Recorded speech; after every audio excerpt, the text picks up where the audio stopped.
నమస్కారం. 2 రోజుల క్రితం ఈ న్యూస్ చూశాను. ఈ కాక్రోచ్ జనతా పార్టీ హడావుడి వేరే హడావుడిలో పడిపోయి ఇవ్వలేదు.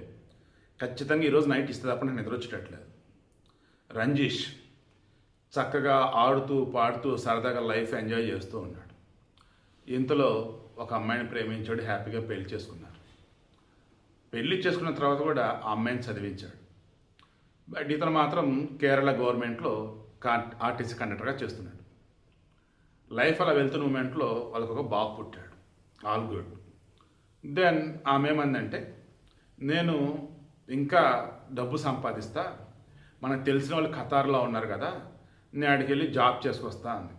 అతను ఏమన్నాడంటే, చదువుకున్నాం, హ్యాపీగా బాబు నువ్వు నేను బాగానే ఉన్నాం, మనకు ఉన్నటువంటి వ్యాపారాలు లేదన్నప్పుడు నీకు ఉన్నటువంటి డబ్బుతో ఏదైనా ఇక్కడే చూసుకో అని చెప్పేసి అన్నాడు. కాదు, ఇక్కడ ఉంటే ఏమొస్తుంది, నీది పర్మనెంట్ జాబ్, బట్ వచ్చే సాలరీ తక్కువ కదా, నాకున్న చదువుకి నువ్వే చదివించావు కదా, ఇంకా బెటర్ శాలరీ వస్తుంది, అండ్ మన వాళ్ళు ఇటు ఖతార్లో ఉన్నారు కదా అని చెప్పేసాను. సరే అట్లయితే ఓకే అని అన్నాడు.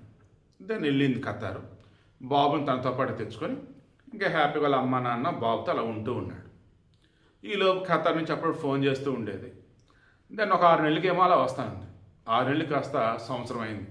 వచ్చినప్పుడు డబ్బు తక్కువే తెచ్చింది. ఇదేంటి డిలే అయిపోయింది అండ్ మోర్ డబ్బు తక్కువే ఉంది, అయినా ఇంక ఈ మాట్లాడడానికి ఆడదాకా ఎందుకు, ఇక్కడే ఉండలే సరిపోద్దని అన్నాడు. లేదు నేను అక్కడ వేరే వాటిలో ఇన్వెస్ట్ చేశాను, గోల్డ్ డిపాజిట్లు అది ఏదో కబుర్లు చెప్పాను. సరే బాబుతో హ్యాపీగా ఎంజాయ్ చేసి కొద్ది రోజులు అంటే లేదని వారానికి వెళ్ళిపోయాను. తీరా ఆడికి వెళ్ళిన తర్వాత ఫోన్ మాట్లాడితే నెమ్మదిగా తగ్గించింది. ఫోన్ మాట్లాడి తగ్గించింది అండ్ ఇంతకు ముందునట్టు ఉండట్లేదు, ఎక్కడేదో తేడా కొడుతుంది. అప్పటికి అడిగాడు, ఏంటి అంతా ఓకే అని, ఏదైనా ప్రాబ్లం అంటే లేదు అంతా ఓకే అని అన్నాడు. ఈలోపు తెలిసిన వాళ్ళు అడిగితే వాళ్ళు చూడడానికి ఇబ్బంది పడుతున్నారు.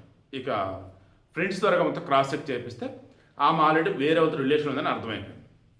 దాన్ని అడిగాడు, ఏం మాట్లాడుతున్నావు, నా రిలేషన్ని నా కెరీర్ తప్పుపడుతున్నావు నువ్వు, అదిన హడావిడి చేసి. సరేలే ఇంక అట్టయితే ఇంకెందుకు అక్కడ వచ్చేసి అంటే, చిచ్చి నువ్వు ఇలా అంటావు అనుకోలేదు, అద్దరిని హడావిడి చేసి. దెన్ ఇండియా వచ్చేసి ఇదిగో నేను తను ప్రేమించాను, ఇంకా అతనితో నా లైఫ్ అని చెప్పేసి ఇక విడాకులకి అప్లై చేసేసి వెళ్ళిపోయింది.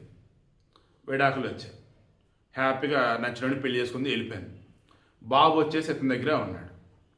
ఇంతలో ఆ మనిషికి ఎక్కడ లేనటువంటి, మరి దాన్ని ఏమన్నారో నాకు అర్థం కావట్లా, కట్టుకున్నోడా లేక దీని మెంటాలిటీయా లేక దీని పుట్టింటోలా లేక ఈ సొసైటీ, ఐ డోంట్ నో. కన్న బిడ్డతో వాడు హ్యాపీగానే ఉన్నాడు నేను లేకపోయినా, సో ఆ బిడ్డ నాతో కదా ఉండాలి, చట్టాలు అదే కదా చెప్తున్నాయని చెప్పేసి అగైన్ మరలా కోర్టుకి అప్లై చేశాను. అతను మైనర్ బిడ్డ, ఆడైనా మాగైనా తల్లితోనే ఉండాలి, మన చట్టాలు చెప్తున్నాయి కదా, 10 సంవత్సరాలు దాటిన తర్వాత అతను డిసైడ్ అవుతాడు ఎక్కడ ఉండాలని, సో నా బిడ్డను నాకు ఇవ్వండి అన్నారు. కోర్టులో కేసు నడిచి ఫైనల్లీ తల్లి దగ్గర ఉండాలి ఆ బిడ్డ అని చెప్పి పంపించారు. అప్పటికి ఆ బిడ్డకి 8 సంవత్సరాలు వచ్చాయి. ఆ బిడ్డని అల్లారు ముద్దుగా, నాకు ఈ ప్రపంచంలో ఎవరు వద్దు, నువ్వు ఉంటే చాలరా బంగారు కొండ అని చెప్పేసి ఎంతో గొప్పగా పెంచుతున్నాడు ఈ తండ్రి. అదేమో మొగుడు చదివి ఆ తర్వాత విదేశాలకు వెళ్ళి అక్కడ వేరే వాడితో ఉండి, వాడితో ఇంకా లవ్ అంటూ మొగుడుండంగానే రిలేషన్లో ఉండి ఇండియా వచ్చి విడాకులు తీసుకొని మొగుడిని పిల్లోడిని వద్దని వెళ్ళిపోయి, మరలా ఆ తర్వాత మొగుడు ఎందుకు ప్రశాంతంగా ఉండని చెప్పేసి అనుకొని బిడ్డతో కదా, ఆ బిడ్డతో నాతో ఉంటాడని చెప్పేసి కోర్టుకి అప్లై చేస్తే ఏమండి, జడ్జిలు వచ్చేసి అక్కడ ఏదైతే ఉందో చట్టంలో అదే బ్లైండ్గా ఫాలో అవుతారా? ఇక ఆ మొత్తానికి జడ్జిలు ఎందుకండి, ఏమంటే ఆర్టిఫిషియల్ రోబోలకి ఇచ్చి పడేసేయండి.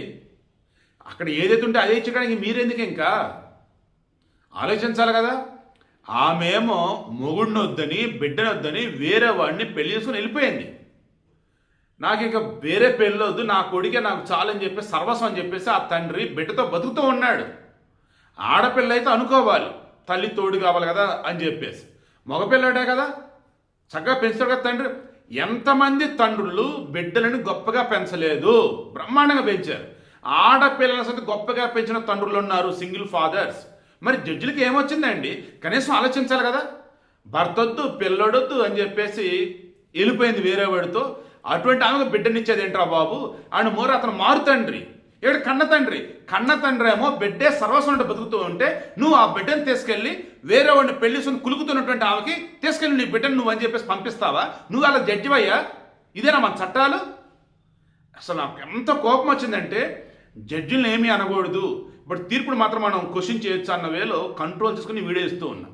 నేను ఇప్పటికీ చెప్తున్నా, చాలాసార్లు చెప్పానండి, మన దగ్గర ఉన్న చట్టాలు కానీ, న్యాయశాస్త్రం కానీ, లా అండ్ ఆర్డర్ కానీ ఏవి కూడా మన దేశంలో మన సంస్కృతి సాంప్రదాయాలు, మన ఆచార వ్యవహారాలు ఈ నేల మీద ఉన్న మనుషులకు సంబంధించిన కావవి. వాడి దగ్గర తెచ్చి, ఈడి దగ్గర తెచ్చి, ఆ దేశం నుంచి ఈ దేశం నుంచి మొత్తం అరువు తెచ్చుకొని ఇదిగో ఇస్తా పోతా ఉన్నాం.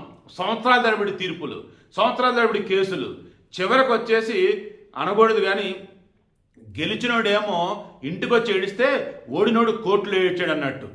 తీర్పులు సవ్యంగా ఉండవు, ఆ ఇచ్చే టైం సరిగా ఉండదు. చివరికి గెలిచినోడు బాధపడి ఓడినోడు బాధపడి అన్నట్టు తయారైపోయిన కొన్ని కేసులు. బట్ ఇటువంటి కేసులలో మాత్రం ప్రేమను ఓడిస్తున్నారు.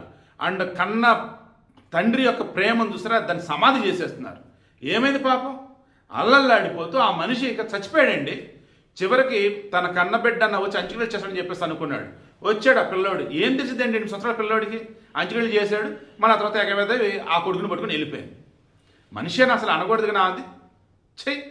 నేనైతే రిక్వెస్ట్ చేస్తానండి, ఆడోళ్ళైనా మగోళ్ళైనా మీ కన్న బిడ్డలకి నిజమైన ప్రేమ ఎక్కడ దొరికిద్దో దయచేసి అక్కడ ఉండేవండి. ఆ బిడ్డల్ని మీకు నచ్చినట్టు మీరు ఊరేగండి, బట్ కన్న బిడ్డలకు మాత్రం నిజమైన ప్రేమను మాత్రం దూరం చేయకండి. రిక్వెస్ట్ చేస్తున్న జడ్జిలని ప్లీజ్ అండి, మన దగ్గర ఉన్నటువంటి హ్యుమానిటీ అన్నది ఏదైతే ఉందో, మన సంస్కృతి సాంప్రదాయాలు ఏవైతే ఉన్నాయో ఆ వేలో ఆలోచించుకునే తీర్పులు ఇవ్వండి ప్లీజ్.